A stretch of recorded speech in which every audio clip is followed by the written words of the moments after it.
আমি মোহাম্মদ রিজাল হলাদার আপনাদের সাথে আছি। সুপ্রিয় দর্শক, রাজনৈতিক বিশ্লেষণে আপনাদের স্বাগত।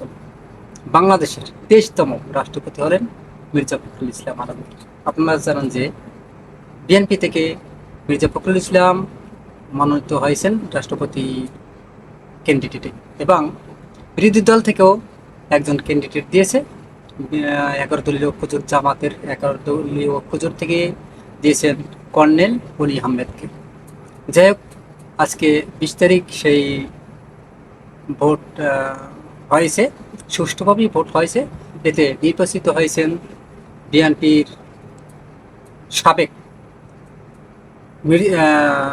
মহাসচিব মির্জা ফখরুল ইসলাম আলমগীর, এবং তিনি এই বাংলাদেশের 23তম রাষ্ট্রপতি হিসাবে বিবেচিত হলেন। আসলে দীর্ঘ 35 বছর পর সংসদ সদস্যের ভোটে বাংলাদেশের রাষ্ট্রপতি 23তম নির্বাচিত হয়েছেন মির্জা ফখরুল ইসলাম আলমগীর। বৃহস্পতিবার 20 আগস্ট জাতীয় সংসদ ভবনের অধিবেশনের কক্ষে রাষ্ট্রপতি নির্বাচনের ভোট গ্রহণ অনুষ্ঠিত হয়। আগে ভিডিওটি দেখেন, পরে আমরা বিস্তারিত আলোচনা করব।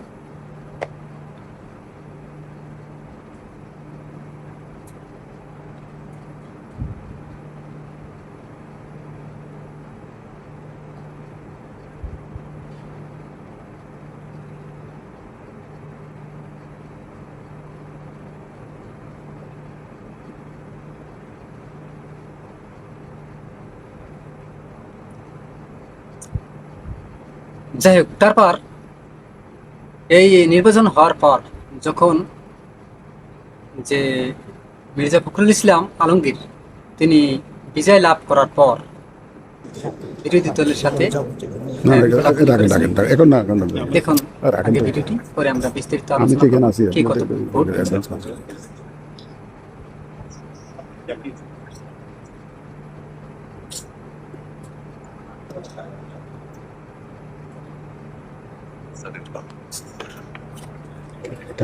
মির্জা ফখরুল ইসলাম আলমগীর তিনি পেয়েছেন 255 ভোট, এবং বিরোধী দলের নেতা কর্নেল অলি আহমেদ তিনি পেয়েছেন 88। এবং এই রাষ্ট্রপতি নির্বাচনে বিপুল ভোটে জয়লাভ করেছে মির্জা ফখরুল ইসলাম আলমগীর। এর একটি কারণ আছে, আপনারা জানেন যে দলীয় ভোট দলীয় পক্ষে দিতে হবে সংবিধান অনুযায়ী, তা না হলে তার যে সংসদ সদস্য বাতিল হয়ে যাবে। এই ভয়ে তো কেউ কাউকে ভোট দেয় নাই। যাই হোক, যার দল তাকেই দিয়েছে। তারপর একটা নির্বাচন হয়েছে, নির্বাচনে অংশগ্রহণ হয়েছে, এটাই সবচেয়ে বড় কথা। তবে এই নির্বাচনে জামাতের নেতৃত্বাধীন 11 দলীয় জোটের প্রার্থী কর্নেল অলি আহমেদকে পরাজিত করে বিজয়ী হন বিএনপির প্রার্থী মির্জা ফখরুল ইসলাম আলমগীর। মোট 343টি বৈধ ভোটের মধ্যে মির্জা ফখরুল ইসলাম আলমগীর পেয়েছেন 255 ভোট, এবং কর্নেল অলি আহমেদ পেয়েছেন 88 ভোট। তবে সি সি সি ও সি ও নির্বাচনী কর্তা এম নাসির উদ্দিন বলেন, রাষ্ট্রপতি নির্বাচনে মোট ভোটার ছিলেন 349 জন। এর মধ্যে ভোট দিয়েছেন 343 জন। অব্যবহৃত ব্যালট 6টি। বিভিন্ন ত্রুটির কারণে আইনের মধ্যে থেকে 4টি ব্যালট রিপ্লেস করা হয়েছে। নির্বাচনে কর্নেল অলি আহমেদ পেয়েছেন 88 ভোট, এবং মির্জা ফখরুল ইসলাম আলমগীর পেয়েছেন 255 ভোট। এই সময় সিইসি দেশের 23তম রাষ্ট্রপতি হিসেবে মির্জা ফখরুল ইসলাম আলমগীরের নাম ঘোষণা করেন। এরপর মির্জা ফখরুল ইসলাম আলমগীরকে লাল গোলাপের শুভেচ্ছা দিয়ে জানান প্রধানমন্ত্রী তারেক রহমান।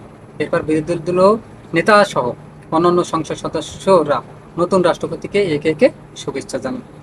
ভিডিওটি দেখতে চান। যাই হোক, বাংলাদেশের কিন্তু যে 23তম রাষ্ট্রপতি হয়েছেন, এবং তিনি খুব আবেগ আপ্লুত হয়েছেন। বলছেন যে আসলে আমি যে কোনো কল্পনাও করতে পারি না যে আমি বাংলাদেশের রাষ্ট্রপতি হব।